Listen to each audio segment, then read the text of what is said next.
தொழில் முதலீட்டாளர் மாநாட்டின் முதல் நாளிலேயே 19,000 கோடி ரூபாய் அளவுக்கு தமிழகத்தில் முதலீடு செய்ய நிறுவனங்கள் முன்வந்துள்ளன.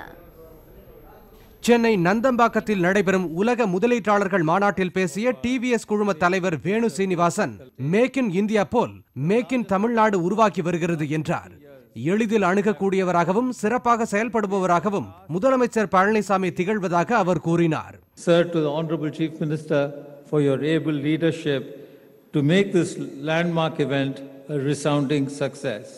முதலீட்டாளர்கள் மாநாட்டில் பங்கேற்ற ஜப்பான் தூதர் கெஞ்சி ஹிராமட்சு, தமிழகத்தின் சிறப்புறு நகர் திட்டம் மற்றும் மெட்ரோ ரயில் திட்டத்துக்கு ஜப்பான் நாடு துணை நிற்பதையும் சுட்டிக்காட்டினார். புதிய வெளிவட்ட சாலை திட்டங்களிலும் ஜப்பான் நிதி உதவி அளிக்கும் என்ற அவர், இதேபோன்று சென்னை மெட்ரோ 2வது திட்டத்திற்கும் ஜப்பான் நிதி உதவி அளிக்கும் என்று அவர் கூறினார். I hope will continue to contribute to the welfare of the people of Tamil Nadu.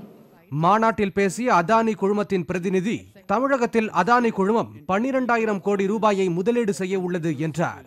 மாநாட்டின் போது ஆஸ்திரேலிய நாட்டின் சார்பில் வேளாண்மை, மருத்துவம், கல்வி ஆகிய துறைகளில் தமிழகத்தில் முதலீடு செய்ய உகந்த சூழல் உள்ளதா என்பது குறித்து ஆய்வு நடைபெற்றது.